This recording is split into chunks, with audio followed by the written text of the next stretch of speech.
Hello everyone, welcome back to my new blog. तो friend कैसे हैं आप सब? आई होप आप सब अच्छे होंगे, मैं भी अच्छा हूँ। इतना नया दिन एक ब्लॉग की शुरुआत करते हैं आज। और थंबनेल आप लोगों ने देख ही लिया होगा। 2-3 दिन से मैं ब्लॉग नहीं अपलोड कर पा रहा था, इसलिए नहीं कर पा रहा था क्योंकि थोड़ा बिजी था इस चक्कर में। तो आज का थंबनेल आप लोगों ने देख ही लिया होगा। आज का थंबनेल काफ़ी तगड़ा होने वाला है और व्लॉग भी तगड़ा होने वाला है। मैं थंबनेल बोल रहा हूँ, सॉरी, व्लॉग भी तगड़ा होने वाला है। और आज फाइनली मेरी बेइज्जती कल हो चुकी थी सेकंड सर्विस, तो आज मैं इसके बारे में पूरा बताऊंगा आप लोगों को। कि बहुत सारे लोगों के मुझे अभी भी कमेंट्स आ रहे हैं कि भैया हम अपाचे RR 310 लेने का प्लान कर रहे हैं, इसकी सर्विस कॉस्ट आपने फर्स्ट तो बता दी, सेकंड भी बता दो, और थोड़ा बहुत मेंटेनेंस वैसे आप तो A to Z चीज़ें बता चुके हो। पर फिर भी है ना, मैं बताने के बाद भी सोचता हूँ कि आप लोगों को फिर भी थोड़े बहुत चीज़ें की वजह से मैं आपको अवेयर करता रहूँ इन सब चीज़ों के बारे में, ताकि बाद में आपको कोई दिक्कत ना फेस करनी पड़े। ओके, तो सेकंड सर्विस जो हुई थी मेरी, सेकंड सर्विस का जो बिल है वो दिखाता हूँ मैं आप लोगों को। मैं दिखाता नहीं हूँ, मैं इसमें ऐड कर दूँगा उसकी एक छोटी सी फ़ोटो। ओके, मेरा जो बिल आया था वो आया है हमारा 3000 के अराउंड इसका बिल आया है सेकंड सर्विस का। तो मैं काफ़ी मतलब इम्प्रेस हुआ हूँ इसकी सेकंड सर्विस से। पहली सर्विस का जो बिल था वो 2400 के अराउंड था, और जो सेकंड सर्विस है हमारी, इसमें लेबर चार्ज नहीं होता है आपको, जैसे कि पता है 2 सर्विस फ्री मिलती हैं। ओके, तो ये जो सेकंड सर्विस हुई है, देखो झूठ नहीं बोलूँगा, बहुत से लोग बोलते हैं 5000 लग गए, 6000 लग गए, 7000 लग गए, तो ऐसा कुछ नहीं है। सेकंड सर्विस देखो बिना विदाउट लेबर है, विदाउट लेबर चार्ज है। तो इसका बिल जो मुझे आया था कल 2995 के अराउंड आया था, और 200-300 कुछ एक्स्ट्रा मुझे पे करने पड़े किसी चीज़ के लिए, वो बताता हूँ क्यों।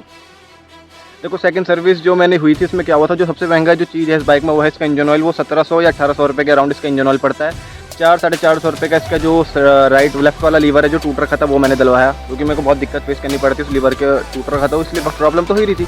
बाकी क्रैश गार्ड वगैरह जो टेढ़े हो रखे थे वो हमने सीधे कर दिए। बाकी A to Z गाड़ी धो दी, पॉलिश नहीं भरवाई मैंने वहाँ, बाकी सब कुछ कर दिया था उनने। ल्यूब कर दी थी चेन, और चेन लुब्रिकेंट हो गया था, वो अराउंड 333 का हुआ था। और हमारा एयर फिल्टर चेंज नहीं हुआ, साफ़ वगैरह हुआ था। बाकी लुब्रिकेशन हुआ था सारे नट्स पे, जितने हमारी बाइक की बॉडी में नट्स हैं। ओके, तो चलो एक बार बाइक का वॉक अराउंड दिखाता हूँ आपको और बताता हूँ कि कैसा एक्सपीरियंस रहा मेरा वहाँ का।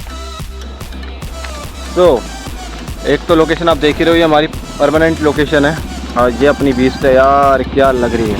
मतलब कल जितनी देर तक ये सर्विस सेंटर में रही ना खड़ी भाई, उतनी देर तक मेरे दिल में ऐसा धक धक हो रहा था। मैं सोच रहा था भाई क्या कर दूँ और क्या ना करूँ, कब मिलेगी बाइक, कब मिलेगी, कब मिलेगी, कब मिलेगी, कब मिलेगी। फाइनली कल मिली गई थी 4:30-5 बजे के अराउंड। ठीक है, अब देखो धुलाई जो उन्होंने करी थी, धुलाई पूरी अच्छी तरीके से हो रही थी।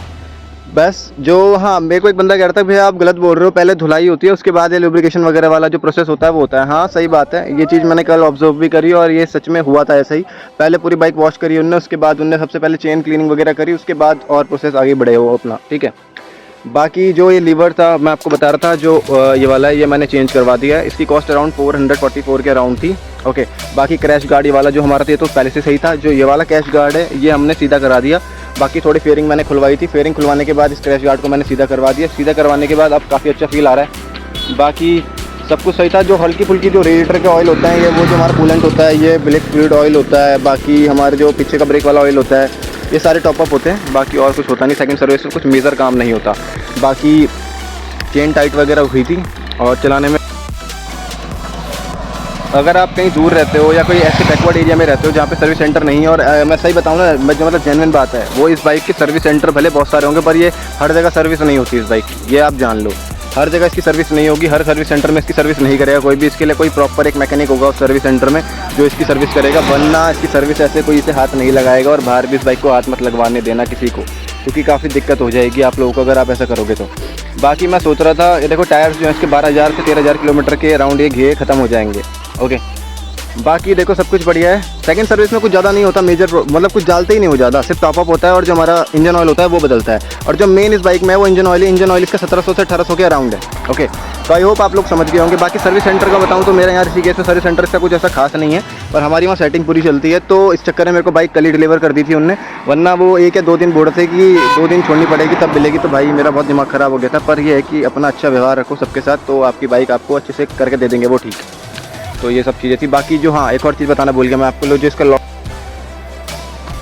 मैं ये कह रहा था कि जो इसका ये टैंक जो दिक्कत आ रही है टैंक में, वो अभी तक सॉल्व नहीं हुई। हुआ क्या था एक्चुअली, मैंने आपको पहले वाले ब्लॉग में ही बताया था ना कि जो इसका जो टैंक है, वो टैंक का जो लॉक है वो मेरे से ख़राब हो गया था। और मुझसे भी क्या ख़राब हुआ था, 2-3 बारिश पड़ी, वो झेल ही नहीं पाया, अपने आप ही ख़राब हो गया।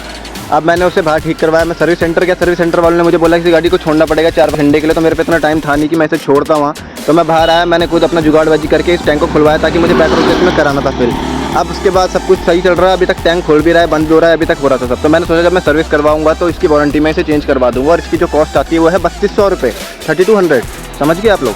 अब मैं कल गया, मैंने उन्हें कहा कि इसे चेंज कर दो, तो उन्होंने बोला कि आपने इसमें छेड़खानी कर रखी है तो अब ये वारंटी में नहीं होगा चेंज, आपको अपने पैसे देके ही चेंज करवाना पड़ेगा, वो भी 3200। तो इसलिए मेरा दिमाग थोड़ा ख़राब हुआ। मैंने बोला यार अगर मैं इसमें छेड़खानी नहीं करता तो मैं इसमें पेट्रोल कैसे फिल करता। लॉजिकल बात कोई करने को राजी था नहीं वहाँ, इसलिए फिर मैंने बोला कि चलो छोड़ो। बाकी वहाँ जाके मैंने ऐसा आर्ग्यू नहीं करी किसी के साथ, उन्होंने सिर्फ मुझे ये बोला कि सर आपने इसमें छेड़खानी कर रखी है इसलिए इसकी वारंटी आउट हो गई है। मैंने बोला चलो ठीक है, अभी काम चल रहा है, आने वाले टाइम में अगर कुछ ओके। तो ये सब चीज़ें थी। बाकी देखो वाइब्रेशन में कुछ ना कुछ फ़र्क आया है, और सेकंड सर्विस के बाद एक और चीज़ बताता हूँ मैं आपको, वाइब्रेशन फ़र्क आता है। बाकी फ्यूल जो टैंक का जो ये लॉक का इशू था ये मैं सॉल्व तो नहीं कर पाया, पर ये कि आने वाले टाइम में मैं इसे खुद ही चेंज करवा दूंगा जब मेरे को ऐसा लगेगा कुछ मेजर प्रॉब्लम मेरे को परेशान कर रही है।